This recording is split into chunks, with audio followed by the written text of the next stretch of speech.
नमस्कार, मी ईशा जगताप. आरोग्य विषयक विशेष कार्यक्रमात आपलं स्वागत आहे. आपला आजचा विषय अतिशय महत्त्वाचा आहे. विषय आहे भारतातले तरुण आणि डायबिटीज. लवकर खबरदारी घ्या.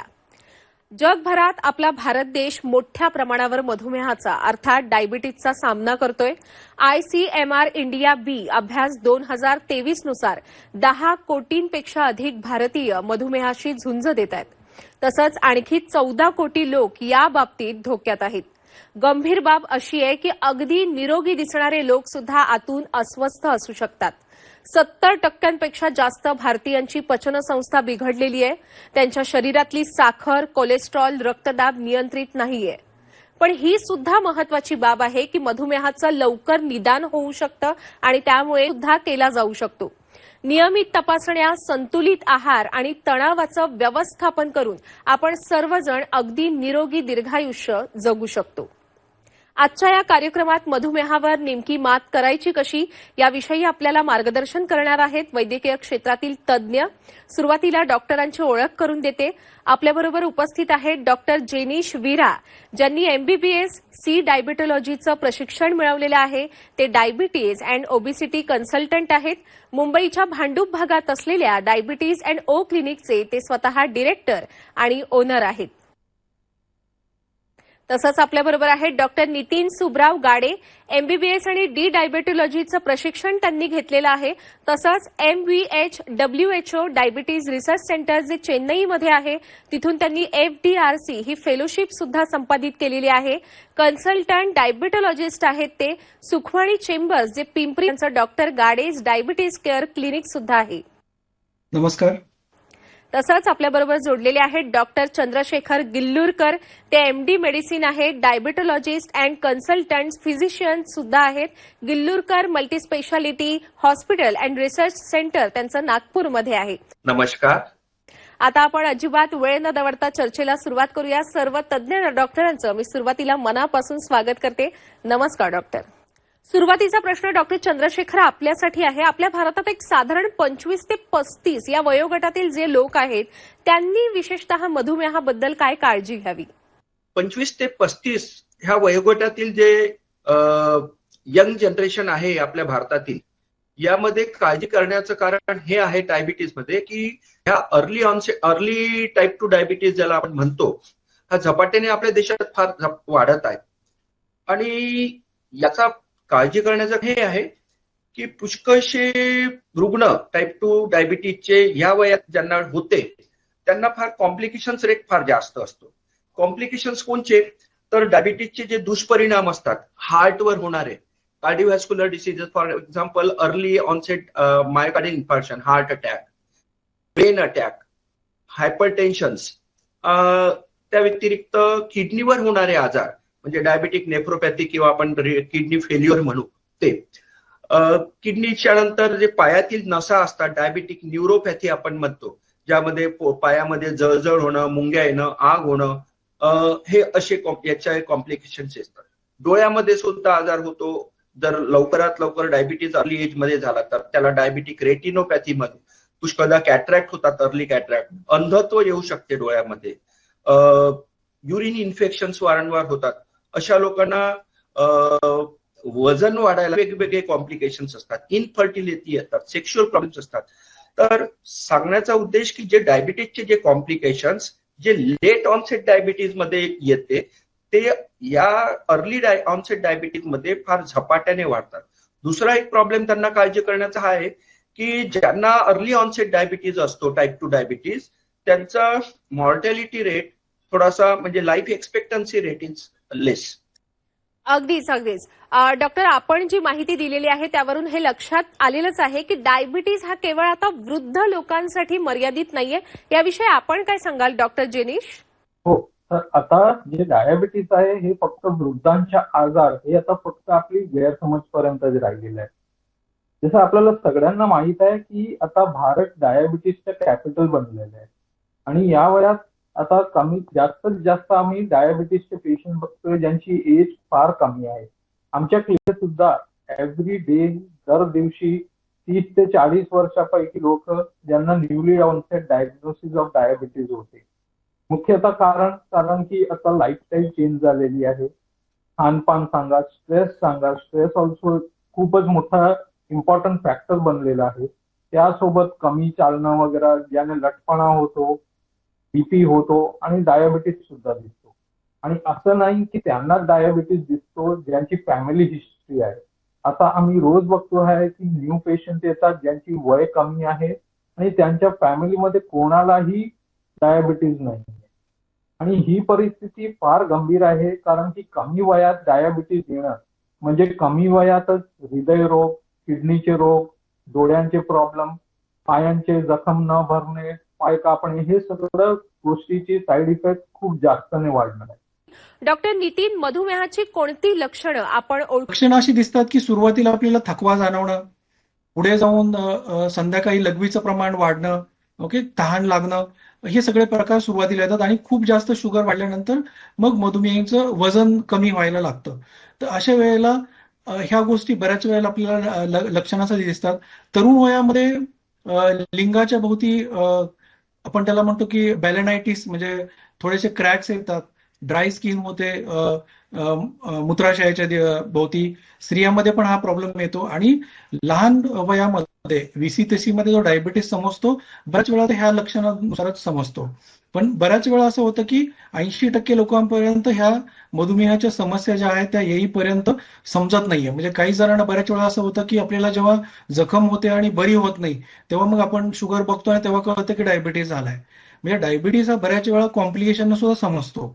आणि त्याची लक्षणंही अशी असतात की फक्त पाय दुखणं, हातापायाला मुंग्या येणं, किंवा मग नंतर पुढे जाऊन वजन कमी होणं, तहान लागणं आणि रात्री लघवीचं प्रमाण वाढणं, हे जास्त करून प्रमाणाचे लक्षणं हे सुरुवातीला दिसतात. डॉक्टर चंद्रशेखर, विशेषतः मधुमेहासाठी आपण किती वेळा तपासणी करावी?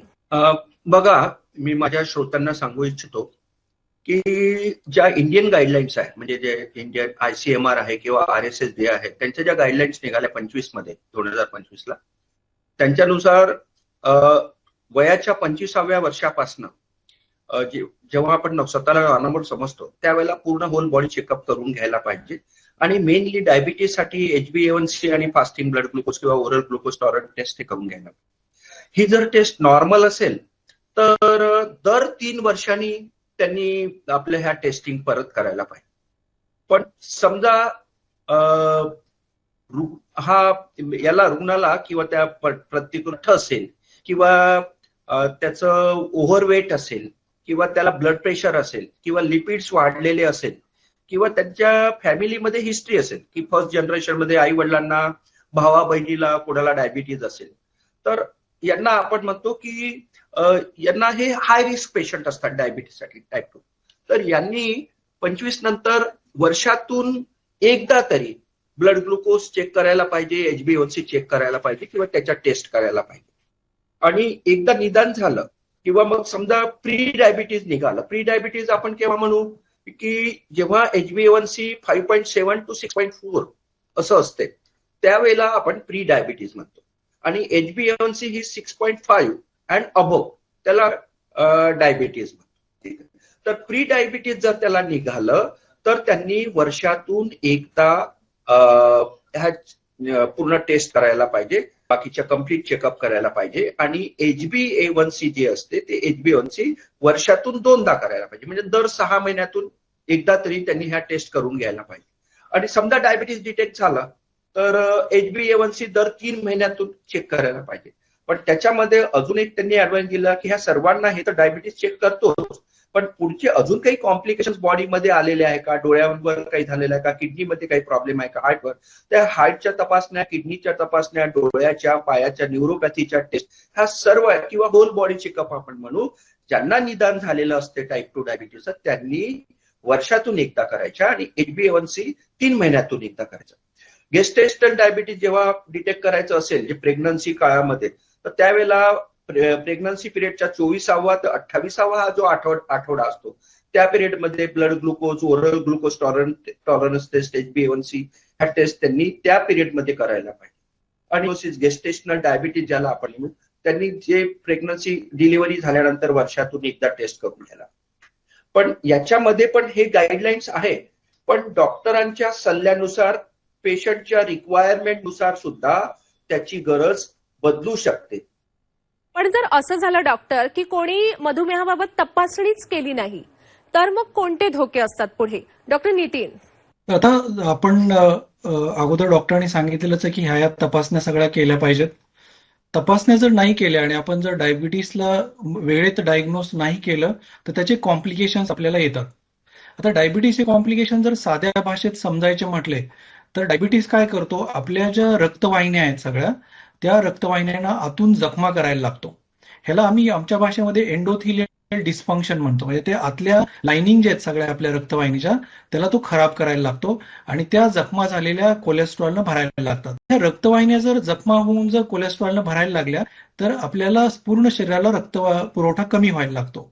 आणि मग जेव्हा मोठ्या रक्तवाहिन्या ब्लॉक व्हायला लागतात तेव्हा मग जर हृदयाची रक्तवाहिनी ब्लॉक झाली तर हार्ट अटॅकचा प्रॉब्लेम येतो. मेंदूची रक्तवाहिनी ब्लॉक झाली तर पॅरालिसिस होऊ शकतं. पायांच्या रक्तवाहिन्या बंद पडल्या तर मग पायाची जखम बरी होत नाही, गँग्रीन होऊ शकतं. ह्या सगळ्या गोष्टी मोठ्या रक्तवाहिन्या बंद झाल्यामुळे होऊ शकतात. आणि त्याचबरोबर जर छोट्या रक्तवाहिन्या बंद व्हायला लागल्या तर सगळ्यात महत्वाची गोष्ट म्हणजे डोळ्यांच्या पडद्यावरच्या रक्तवाहिन्या जर कडक होतात तर त्याच्यामध्ये शुगर वर खाली झाल्यामुळे किंवा जास्त झाल्यामुळे ते लीक व्हायला लागतात आणि मग पडद्यावरती रक्त आणि ते फ्लुइड साठायला लागतं आणि ते सगळं मग आपल्याला डोळ्यासमोर पडद्यावरती दिसतं. तर हे रेटिनोपॅथी ह्याला आपण म्हणतो. तर ह्या गोष्टी डायबिटीस जर अनकंट्रोल नाही ठेवला तर होऊ शकतात. सेम तसंच किडनीमध्ये सुद्धा होतं. किडनी हे आपलं फिल्टर आहे, म्हणजे रक्त फिल्टर होतं आणि लघवी खाली येते. पण जेव्हा नॉर्मल माणसाची रक्त फिल्टर होते तर लघवीमध्ये काही येत नाही. पण जेव्हा डायबिटिक असते, ब्लड प्रेशर वाढतो तेव्हा मग हे किडनी मोठी व्हायला लागते, थोडीशी सूज येते आणि मग त्या किडनीमधून युरिन शुगर बरोबर आपल्याकडे प्रोटीन लीक व्हायला लागतं आणि ती किडनी प्रॉब्लेमची सुरुवात असते. आणि मग किडनी लीक मध्ये प्रोटीन जास्त व्हायला लागलं तर मग त्याच्यानुसार परत त्याच्यामध्ये किडनी छोटी होते आणि मग क्रिएटिनिन वाढणं, पायावर सूज येणं, उलटी होणं, चेहरा सूज येणं, हे सगळे प्रॉब्लेम्स यायला लागतात. तर हे सगळे कॉम्प्लिकेशन जे आहेत हे डायबिटीस अनकंट्रोल झाल्यामुळं किंवा आपण ते न चेक केल्यामुळं आणि कंट्रोलमध्ये न ठेवल्यामुळे होऊ शकतात. दुसरा सगळ्यात महत्वाचा प्रॉब्लेम म्हणजे नसांचा प्रॉब्लेम. आपल्या शरीरामध्ये जे सगळ्या नसा आहेत मेंदू आणि बॉडीचं कनेक्शन करणाऱ्या, त्या नसांचं काम आहे की आपल्याला जर एखादी गोष्ट जाणवते तर ती मेंदूपर्यंत घेऊन जाणं. मेंदू सांगतो आपल्याला की हात काढा, मग आपण हात काढतो.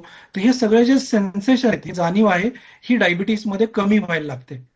मग त्याच्यामुळे पायाला जखम झाली तरी आपल्याला समजत नाहीये, मग ती आणि मग रक्तपुरवठा नसल्यामुळे ती जखम मोठी होते, गँग्रीन होतं आणि मग ते पाय काढण्यापर्यंत किंवा एखादा अवयव काढण्यापर्यंत ती गोष्ट जाते.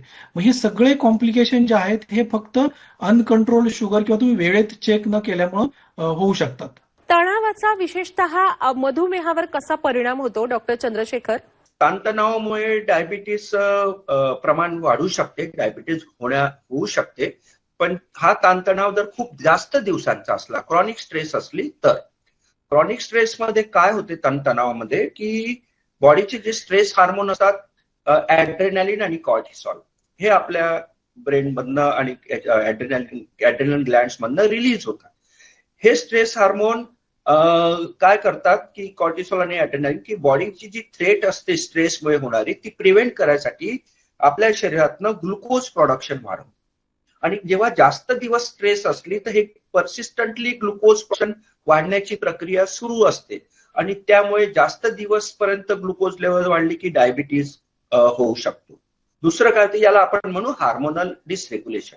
दुसरं काय होते की क्रॉनिक ताणतणावामुळे आपलं इन्सुलिन रेजिस्टन्स वाढतो. म्हणजे हे इन्सुलिन रेजिस्टन्स कसं की जेव्हा आपण काही अन्न खातो, खाल्ल्यानंतर ग्लुकोजची लेवल आपल्या रक्तवाहिन्यांमध्ये जी वाढलेली असते, आपल्या पेशींना काम करण्यासाठी, कार्य करण्यासाठी ग्लुकोज पाहिजे असते ती सेल्समध्ये. तर हे ग्लुकोज जे रक्तामधून पेशींमध्ये पाठवायचं जे काम असते ते इन्सुलिन करते आणि हे इन्सुलिन ज्या वेळेला कंटिन्युअस स्ट्रेस असते आणि ॲड्रेनालिन कॉर्टिसॉल रिलीज होते त्यावेळेला हे इन्सुलिन रेजिस्टन्स तयार होते, फॅट जमा होते तिथे आणि आपलं ग्लुकोज मॉलिक्यूल रक्तामध्ये जाण्याची प्रक्रिया मंदावते. त्याला आपण म्हणतो रेजिस्टन्स. आणि हे रेजिस्टन्स जास्त दिवस पर्यंत ग्लुकोज आपल्या रक्तवाहिन्यांमध्येच वाढते आणि रक्तपेशीमध्ये जात नाही बरोबर. आणि ते जर जास्त दिवस राहिलं तर मग डायबिटीस होते. तिसरा प्रॉब्लेम काय असतो की स्ट्रेसमुळे मनुष्य इमोशनल इटिंग करतो. म्हणजे त्याला जास्त फास्ट फूड खायची इच्छा होते, काही गोड खायची इच्छा होते. फॅटी फूड खायची इच्छा होते, त्याला कम्फर्ट फूड आपण म्हणू. आणि हे इमोशनल इटिंग झाले की मग लठ्ठपणा, वजन वाढायला लागते. परत काय होते की स्ट्रेसमुळे मनुष्याला बरोबर झोप येत नाही, आणि जर जागरण झालं तर त्यामध्ये पण परत स्ट्रेस हार्मोन रिलीज होऊन डायबिटीज होण्यामध्ये अल्टिमेटली मदत होते. दररोज किमान अर्धा तास तरी प्रत्येकाने वेळ काढून व्यायाम करायलाच हवा. पण बऱ्याच जणांच्या मनात ना हा प्रश्न असतो की मला निरोगी राहायचंय, फिट राहायचंय, मग मी जिम जॉईन केलं पाहिजे का? याविषयी आपण काय मार्गदर्शन कराल? नाही, तर मग जिम जॉईन करणे हे फक्त व्यायामाची परिभाषा नाही. बेसिकली हेल्दी होण्यासाठी जे पण आपण एक्सरसाइज करू शकता ते व्यायाम आपल्याला केलं पाहिजे. बेसिक व्यायाम जसं चालणं, जॉगिंग, धावणं हे पण खूप गरजेचे आहे, आणि दॅट इज ऑल्सो इनफ. फक्त महाग फीस भरून आपण जिम जॉईन करतात किंवा ऍक्रोबॅटिक क्लासेस जॉईन करणार किंवा असं दुसरं काही करणार, that is not necessary. Also जे बरेच आम्हाला पेशंट सांगतात व्यायाम थोडा आम्हाला टाइम सुद्धा भेटत, त्या पेशंटला आम्ही सांगतो की दुसरं काय नाही तरी आपली बिल्डिंगची आपण लिफ्ट यूज करण्याचे बंद करा. 2 ते 3 फ्लोअर आपण पायऱ्या चाला, आणि that is also good enough for you. अजून योग इज व्हेरी इम्पॉर्टंट.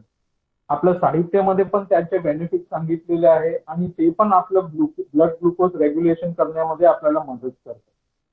जर तुम्हाला हृदयरोग किंवा असं कुठेतरी काय दमाच्या कारण किंवा असं कुठला रोग असेल तर डेफिनेटली कन्सल्टिंग फिजिशियन डॉक्टर्स आहेत त्यांची सल्ला घ्या की आपल्याला कुठला व्यायाम चालणार किंवा नाही चालणार. व्यायामाविषयी आपण सविस्तर माहिती दिलेलीच आहे. आता आपण अत्यंत महत्वाच्या विषयाकडे वळूया.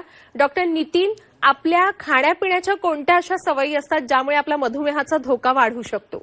सगळ्यात महत्वाची गोष्ट की तुमच्यामध्ये डिसिप्लिन पाहिजे. जे काय तुम्ही करताय त्याच्यामध्ये तुमचं डिसिप्लिन असेल, शिस्त असेल, तर आपण सगळ्या प्रकारच्या डाएटमध्ये एक यश मिळवू शकतो. याच्यामध्ये शुगर कंट्रोल राहते, वजन व्यवस्थित मेंटेन राहू शकतं. तर सगळ्यात महत्वाची गोष्ट डाएटमध्ये ती म्हणजे गोड ह्या गोष्टी आपण टाळल्या पाहिजेत. अवेळी जेवण, उपवास, अनियमित उपवास. काही उपवास आपण संध्याकाळी वगैरे जर जेवण कमी करतो तर खूप चांगली गोष्ट असते, त्याला आपण उपवास म्हणू शकतो. पण जे अनियमित गोष्टी आहेत त्या गोष्टी टाळल्या पाहिजेत. आणि अवेळी जेवण. सगळ्यात महत्वाची गोष्ट, आत्ताच्या वातावरणामध्ये जे जंक फूड आहेत सगळे, ह्या सगळ्या गोष्टी खूप हाय कॅलरी फूड आहेत, म्हणजे त्या इन्सुलिनला खूप शूट करतात. तर ताटामध्ये सिंपल तुम्ही 4 भाग करा की ज्याच्यामध्ये 25% भागामध्ये आपण थोडंसं फायबर घेतोय, सॅलड घेतोय, काकडी, गाजर, बीट, टोमॅटो, ह्या सगळ्या गोष्टी, किंवा लिंबू वगैरे पिळून त्याच्यामध्ये घेतोय. त्या सगळ्या गोष्टी एकत्र केल्या, त्याच्यासोबत 25% भागामध्ये प्रोटीन घेतोय, प्रथिनं. त्याच्यामध्ये अंड असेल, चिकन असेल, मटन आहे, डाळ, पनीर, सोयाबीन, मोड आलेली कडधान्य आहेत किंवा सोया चंक्स आहेत. ह्या सगळ्या गोष्टी एक 25% भागामध्ये असतील. एक 25% भागामध्ये एखादी पालेभाजी असेल, आणि 25% भागामध्ये तुमची चपाती किंवा भाकरी किंवा भात. असं जर कम्प्लीट जेवण आपण सुरुवातीपासून घेत असू तर नक्कीच आपल्याला मधुमेहाचा धोका पण टाळता येतो, आणि मधुमेह कंट्रोलमध्ये पण ठेवणं खूप सोपं होऊन जातं. अगदीच अगदीच. खरं तर डॉक्टर जेनिश, अनेक जणांच्या मनात आजही असा समज असतो की डायबिटीज म्हणजे फक्त साखरेसंबंधीतील हा आजार आहे. खरंच हे खरं आहे का? म्हणजे हा समज आहे की गैरसमज आहे? आपण काय सांगाल? नाही, ही गैरसमज आहे. आपल्याला सगळ्यांना वाटतो की डायबिटीज म्हणजे साखरेचे रिपोर्ट्स आहे, मला काही त्रास नसतो, 300 असू दे, 400 असू दे, मला काही त्रासच होत नाही. पण जसं ऑलरेडी सांगितलेलं गेलेलं आहे, डायबिटीज हा एक सायलेंट आजार आहे. ते आतूनच आपल्या बॉडीला कधी खोकला करून टाकणार आपल्याला कळत नाही. डायबिटीज प्रत्येक ऑर्गन, प्रत्येक अंगवर असर टाकतो. फ्रॉम मेंदू अप टिल द पाय, ते सगळ्याच ऑर्गनला डिस्ट्रॉय करू शकतो. तर मेंदूला आपल्या त्यासोबत युजली 99% डायबिटीस पेशंटला फक्त डायबिटीज नसतो, त्यासोबत लठपणा किंवा हायपर टेन्शन किंवा कोलेस्ट्रॉल काहीतरी आजार असतो. तर मेंदूला त्रास झाला तर लकवा मारू शकतो. डोळे पण फक्त लोक विचारतात की डोळे म्हणजे फक्त मोतीबिंदू नाही, फक्त मोतीबिंदू तर आहे, पण त्यापैकी अजून आजार आहे जे डोळ्यांच्या पडदा, याला आपण रेटिना सांगतो, हे पण डायबिटीसमुळे खराब होऊ शकतो, ज्याला डायबिटिक रेटिनोपॅथी म्हणतात. हृदयरोग, जसं ऑलरेडी आपण चर्चा केलेली आहे की तरुण वयामध्ये आता डायबिटीस खूप दिसतोय, आणि एस्पेशली आपल्या देशात जेव्हा आपण already diabetes capital of the world झालेलो आहे, आता हे गरज आहे की आपण आपली देशाला diabetes treatment capital of the world करूया. म्हणून सगळ्यांना इम्पॉर्टंट आहे की अवेअरनेस पसरायची गरज आहे की डायबिटीस काय आहे आणि त्याचे गंभीर दुष्परिणाम काय आहे. डॉक्टर नितीन, आपण काय सल्ला द्याल कुटुंबियांना किंवा मित्रमंडळींना ज्यांच्या जवळच्या व्यक्ती या मधुमेहाशी झुंज देत असतील? खूपच महत्वाचा प्रश्न आहे हा. तर त्याच्या अगोदर मी तुम्हाला सांगू इच्छितो की डायबिटीसची ना नेहमी मॅनेजमेंट असते, त्याची आपण ट्रीटमेंट नाही करू शकत. आणि मॅनेजमेंट म्हटलं की खूप साऱ्या गोष्टी ह्या एकत्र याव्या लागतात.